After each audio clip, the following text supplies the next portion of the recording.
lying, pride. Y'all gotta get my point. Know your weakness, okay? Now, 1 Peter chapter 5, verse 8. 1 Peter chapter 5, verse 8. Actually, no, I should have it memorized. Does anyone know that one? Yes. 1 Peter 5, verse 8. Kyla, can you say it? Be sober-minded and vigilant, for your adversary, the devil, is like a roaring lion, seeking someone to devour. Seeking who he may devour. Why do I bring that verse up?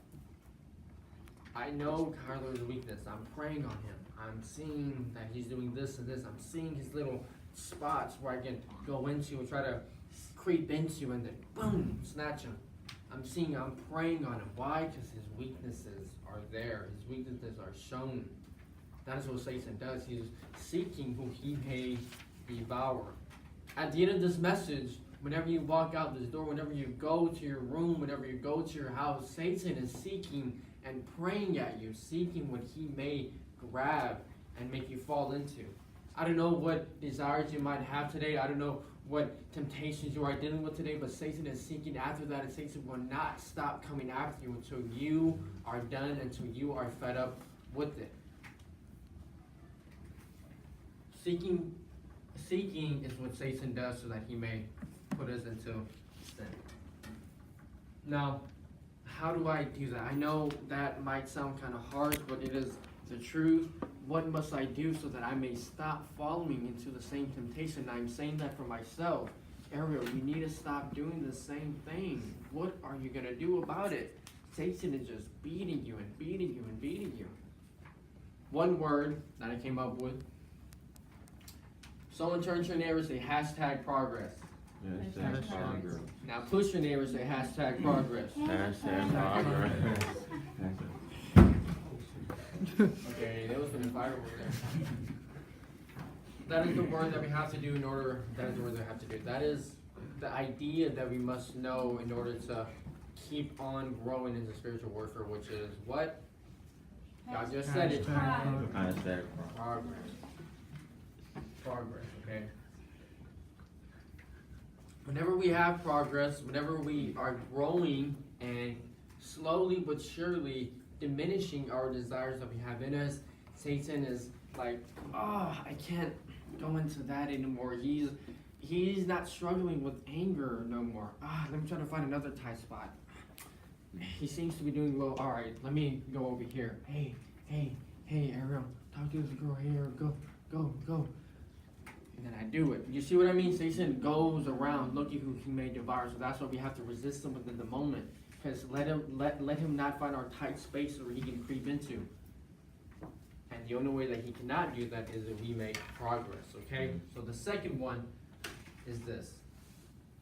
So whenever we know our weakness, and a lot of people fall into, well, the question can arise, how do I make progress then?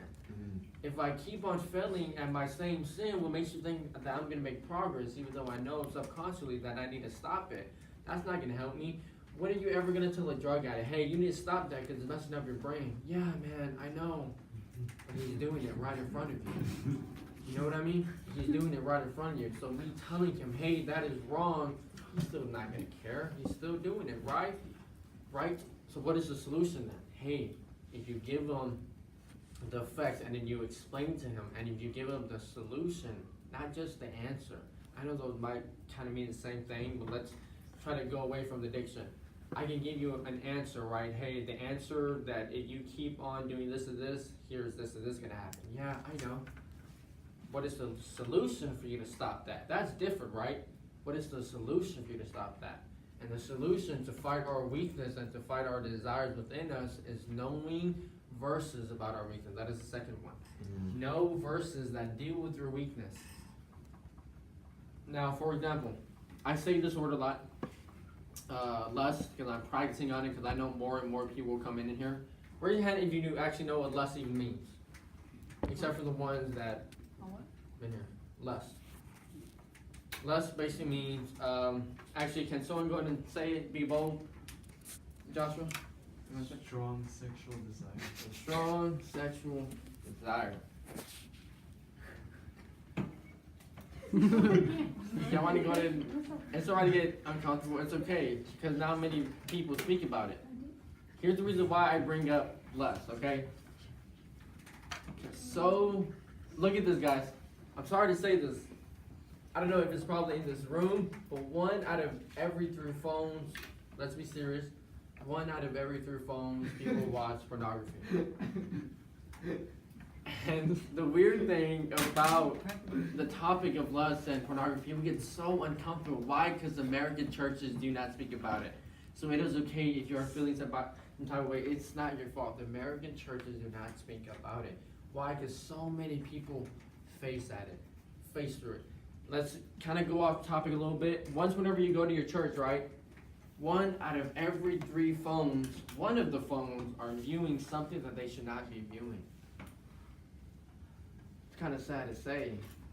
At your own church, 1 out of every 3 people are watching something they should not be watching. So that is the reason why I say that. Now, so many people face through lust. Now, what is one verse that can help me with that?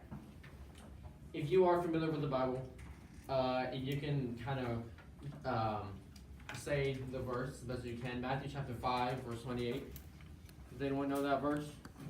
Is it about anyone that looks at a woman with lust has committed adultery?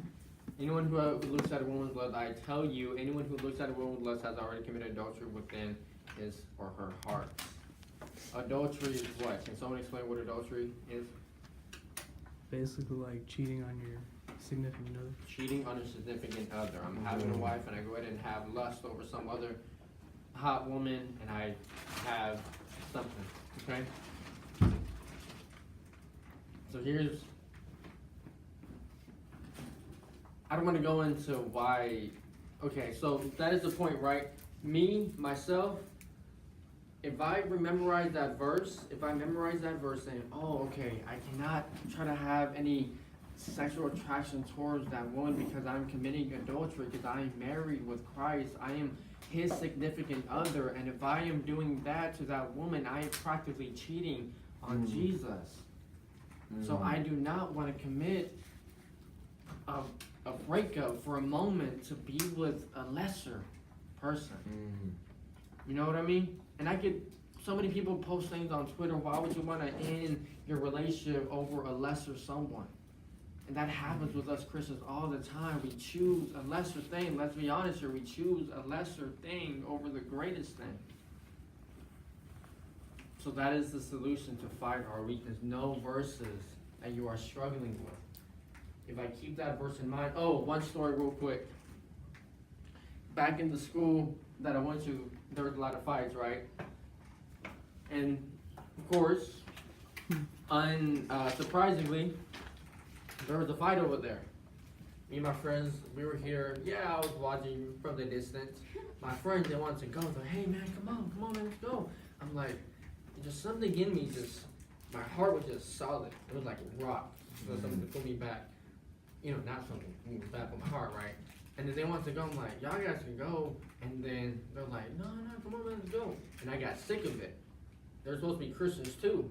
I said, the Bible says God hates those people who their feet rush into evil. They went off. And then I stood there. I stood proud, and I stood there proud and having a healthy pride within myself, saying, wow, I read that verse countless of times.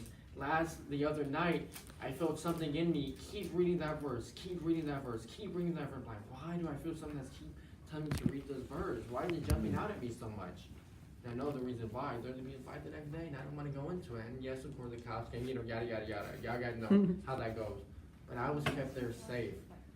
And I memorize that verse. God hates those feet who rush into evil.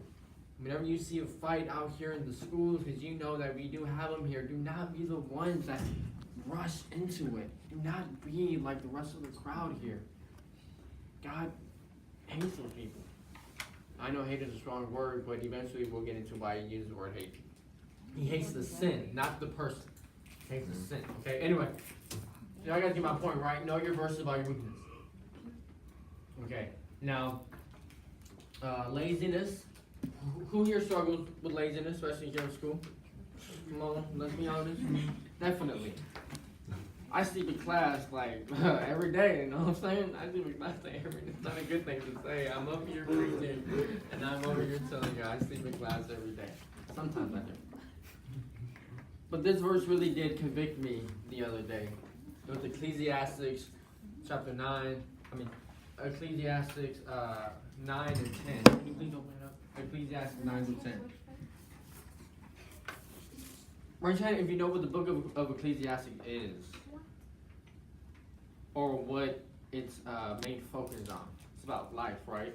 Basically, his whole thing is this: we are like a vapor. We are like a vape. Y'all know what a vape is, right? It's a vape. He says we are a vape. That's all we are in life. So might as well make the best out of it.